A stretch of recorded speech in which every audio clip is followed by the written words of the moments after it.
तर नमस्कार, स्वागत आहे तुमच्या सगळ्यांचं आपल्या एका नवीन व्हिडिओमध्ये। तर आज तारीख आहे 12 मे आणि आता सकाळी वाजलेले आहेत 6। तर माझं आवरून वगैरे झालेलं आहे आणि मी आवरून दौंडला निघालेलो आहे, कारण राणीला लेबर पेन चालू झालेलं आहे आणि आता तिला हॉस्पिटलमध्ये ॲडमिट केलेलं आहे। तर आता मी तिकडेच निघालेलो आहे। सकाळचे 6 वाजलेले आहेत, साधारणतः 3 ते 3.5 तास लागतील मला दौंडला जायला। उन्हाच्या आधी जायला मिळावं म्हणून मी सकाळी आता लवकर निघालेलो आहे, म्हणजे उन्हाचा जास्त त्रास नाही होणार। मध्ये मध्ये रस्त्यामध्ये थांबून मी तुम्हाला अपडेट देतच राहील, कुठपर्यंत पोहोचलो, काय कशी परिस्थिती येते। तर चला प्रवासाला सुरुवात करूयात। तर आता 100 किलोमीटरचा प्रवास झालेला आहे, नॉनस्टॉप मी 100 किलोमीटर आलेलो आहे। तर आता म्हणलं थोडासा ब्रेक घ्यावा म्हणून इथं थांबलो आहे। इथं थांबून व्यवस्थित आपलं 5-10 मिनिट थांबून पाणी बिनी पिऊन गाडीला पण थोडी रेस्ट देऊन आता निघूयात आपण थोड्या वेळाने। इथं गाडी लावलेली आहे आपली, मस्तपैकी हवा चालली आहे। सकाळी जेव्हा आपण लवकर निघतो उन्हाळ्याच्या सीझनमध्ये तेव्हा फायदा होतो। थंड हवेतच मी 100 किलोमीटर क्रॉस केलेलं आहे। आता राहिलेत फक्त 50 किलोमीटर। तर 50 किलोमीटर आता साधारणतः 1 तासाभरात क्रॉस होईल आणि मी राणीकडं पोहोचेन। तिकडं पोहोचलो की तिकडची काय स्थिती आहे ती तुम्हाला मी अपडेट देईलच। तर आता थोडं 5-10 मिनिट थांबून आपण निघूयात परत। तर अशा प्रकारे मी आता हॉस्पिटलमध्ये पोहोचलेलो आहे, पाहू शकता तुम्ही। तर आता आपण आतमध्ये जाऊया आणि राणीला भेटूया। तर अनंताची आणि माझी इथं जवळपास 1 महिन्याने भेट झालेली आहे। अनंताने आल्या आल्या मस्तपैकी क्रीमचं बिस्किट घेतलेलं आहे माझ्याकडून आणि खातोय आता। काल रात्री आलेला आहे तो इथं मुक्कामी, भूक लागली त्याला, तो खातोय आता। हाय कर। तर आता राणीला ऑपरेशन थिएटरमध्ये नेलेलं आहे, आता बघूया काय होतं। आम्ही वाट बघतोय, बाहेर बसलेलो आहे ना अनंत? बाल काढायला नेलं आहे, बरं ठीक आहे। तर आता अपडेट देतो मी तुम्हाला काय होतंय कसं होतंय ते। तर आता मेवणीबाई आणि मी आलेलो आहोत शिटोमच्या दुकानामध्ये। आम्ही आता बर्फी घेणार आहोत, मुलगी झालेली आहे आपल्याला चांगल्या दिवशी। तर आपण आता ही बर्फी चॉईस केलेली आहे, हीच ना कोणतीही, दोन्ही घेणार आहोत, ही आणि ही।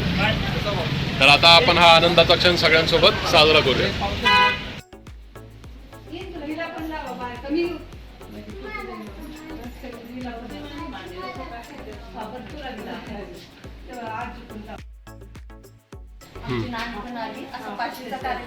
तर आता असू दे घेऊन, त्याला काय, बाळाचे असंच असतं। तूच बोल, तू चांगलं बोलते।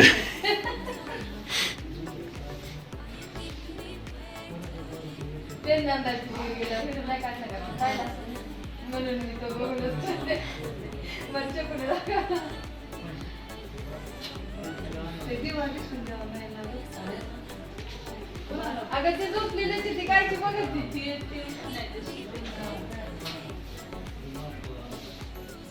बाळाला घ्यायचं ना पाया पडा म्हणजे काय म्हणा असं शेका बोलायचे काय करायचे पण बाळा कसं शेका माहित आहे वाटतं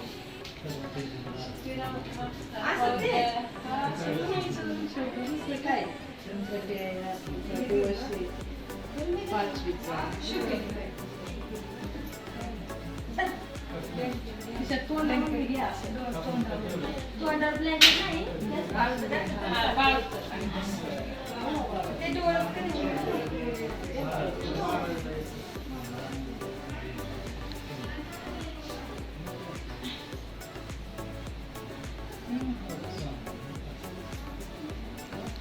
अशा प्रकारे आपल्या पाचीची पूजा चालू आहे, है की नाही?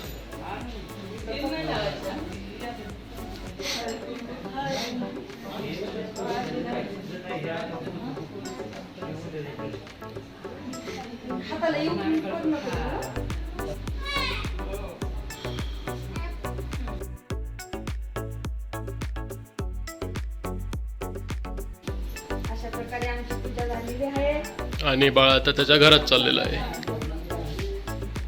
आम्ही वही पेन पण ठेवलाय। इथं आमची पाचीची पूजा झालेली आहे। आम्हाला चॉकलेटची वही आणायची होती, खाटेखाली चॉकलेटपेक्षा वाहल्या सासूबाई आलेल्या आहेत, चॉकलेटची पूर्ण झाली ना, दोन्ही सासूबाई आलेल्या आहेत, है की नाही? आजी आहे आणि चुकू आणि कुकू दिदी पण आहे।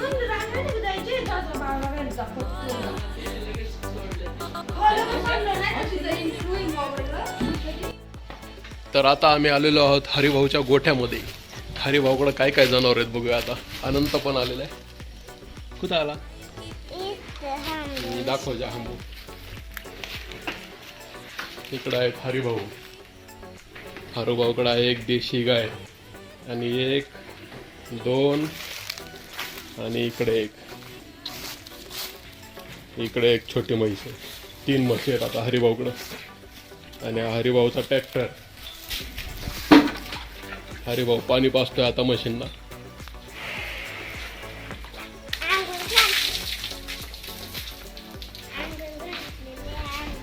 अंघोळ घातली. दीदी बरी आहे का? इकडे सांग. दीदी बरी आहे. तर आता अनंत आणि मी बसलेलो आहे हॉस्पिटलच्या बाहेर. इकडे एक चिमणी. इकडे चिमणीचं घर आहे छोटस. बघू शकता तुम्ही पत्रा कापून बनवलेलं आहे. पाहू शकता. हा अजून काय? अजून आपली गाडी इथं थांबली. अजून गाडी बोलले.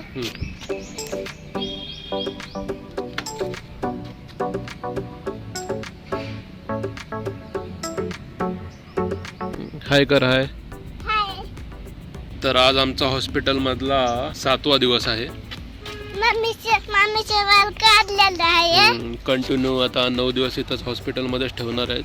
हाय. आणि उद्या टाके काढून तिला डिस्चार्ज देणार आहेत. म्हणजे परवा दिवशी म्हणजे दिवस आहे परवा आणायचा काय वडीला 20 मे रोजी तिला सोडणार आहे. 12 मे रोजी ऑपरेशन झालेलं होतं. सिजर झालेलं होतं. आणि आता तिला आणि आपल्याला आता तिला 20 मे रोजी सोडणार आहेत.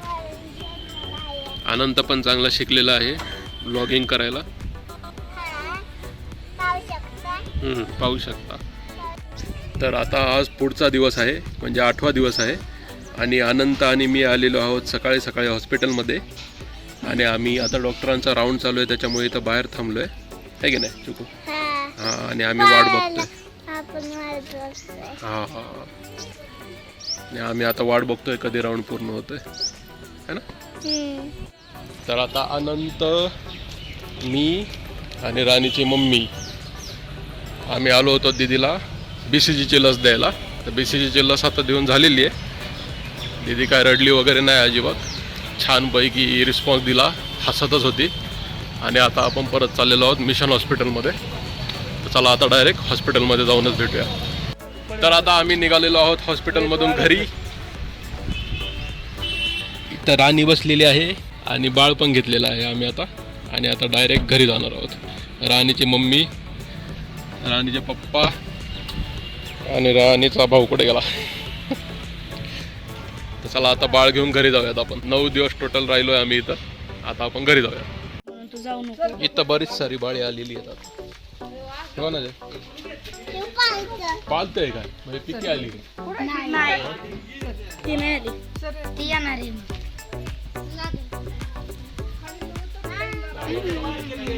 चल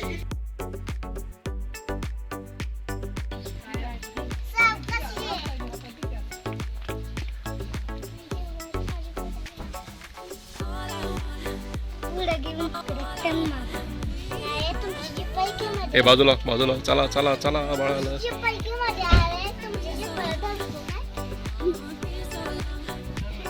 जाऊ दे.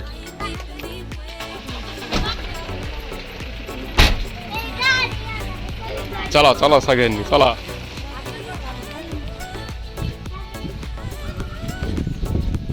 तर अशा प्रकारे संपूर्ण 9 ते 10 दिवसांचा स्टे करून राणीला व्यवस्थित घरी सोडून मी इकडं परत आलेलो आहे आमच्या घरी. आणि मुलगी झाली म्हणून आम्ही खूप खुश आहोत. आणि जे पण आमचे हितचिंतक आहेत त्यांचे मी मनापासून आभार मानतो.